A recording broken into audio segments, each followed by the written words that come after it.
கதிர், அப்பாக்கு என்ன பிரச்சனை? ஆனா என்ன ஆச்சுன்னு தெரிஞ்சுக்கணும்ல. ராஜி விடுப்பா, என்ன ஏதுன்னு கொஞ்சம் பொறுமையா பேசிக்கலாம். மாமா தான் அவருக்கு உடம்பு சரியில்லாத விஷயம் யாருக்கும் தெரியக்கூடாத அளவுக்கு பெரிய பிரச்சனையாடா? சென்னையில எந்த ஹாஸ்பிட்டலுக்கு போனீங்க?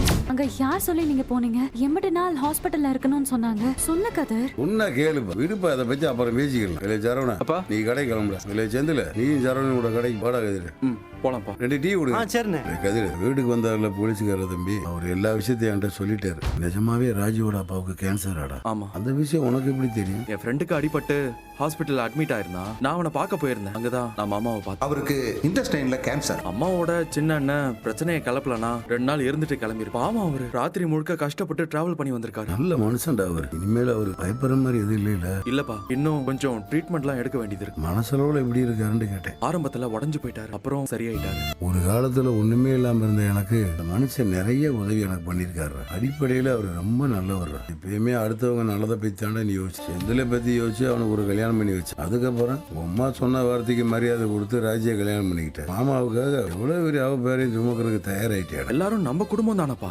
தன்னை பத்தி யோசிக்காம தான் குடும்பத்தை பத்தி யோசிக்கிறதுக்கு ஒரு பெரிய மனசு வேணும்டா. அந்த மனசு உங்ககிட்ட இருக்குடா. நீ ரொம்ப நல்லவன்டா. இப்பவாது உங்களுக்கு புரிஞ்சுது. நான் உன்னை அப்படி வளர்த்துருக்கேன்டா. இதே தான்ப்பா அவரும் சொன்னாரு. ராஜியோட அப்பா பண்றதெல்லாம் நானு, ஆனா பேர் மட்டும் உங்களுக்கு இல்ல.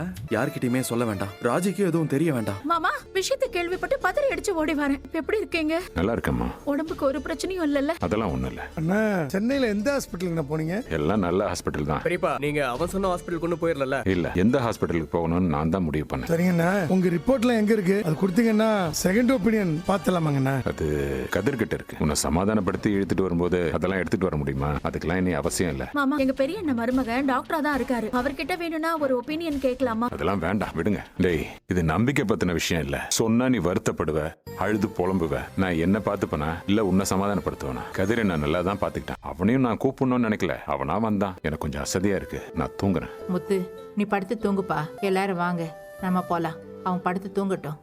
வடிவு, நீ மட்டும் இங்கே இரு. என்ன, நீ படுத்துக்கப்பா, தூங்கு. பயந்துட்டே வடி. போன் பண்ணப்போ என்கிட்ட வேற ஏதோ ஒரு காரணம் சொன்னீங்க. நான் ரொம்ப சந்தோஷமா இருந்தேன். திரும்பி வந்தா உடம்பு சரியில்லைன்னு சொல்றீங்க. நான் பயப்பட மாட்டேனா?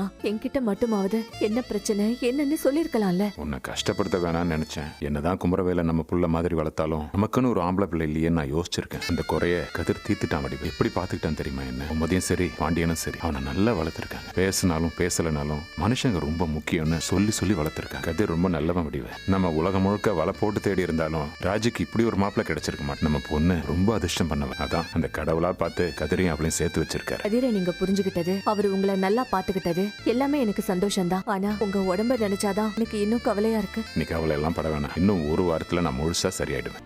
ஹலோ கதிரு, அங்க எதுவும் பிரச்சனை இல்லையே? இல்ல அங்க எங்கேயும் பிரச்சனை இல்ல. உங்க உடம்புக்கு என்ன ஆச்சுன்னு நோண்டி நோண்டி கேக்குறாங்க. நீங்க ஒண்ணு சொல்லி நான் ஒண்ணு சொல்லிட கூடாதுல்ல. அதான் அமைதியாவே இருந்துட்டேன். நான் ஹெரண்யா ஆபரேஷன் பண்ணதா சொல்லியிருக்கேன். நீ அங்கேயும் அதையே சொல்லிடு. அவங்க நம்பிட்டாங்களா?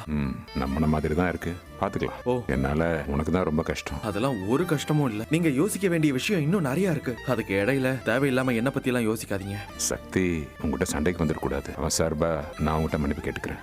அதெல்லாம் அவசியமே இல்ல. நீங்க முதல்ல ரெஸ்ட் எடுங்க. நானா உங்களுக்கு போன் பண்ண முடியாது. நீங்களா ஃப்ரீயா இருக்கும் போது எனக்கு போன் பண்ணுங்க. சரி, நான் வச்சிடுறேன்.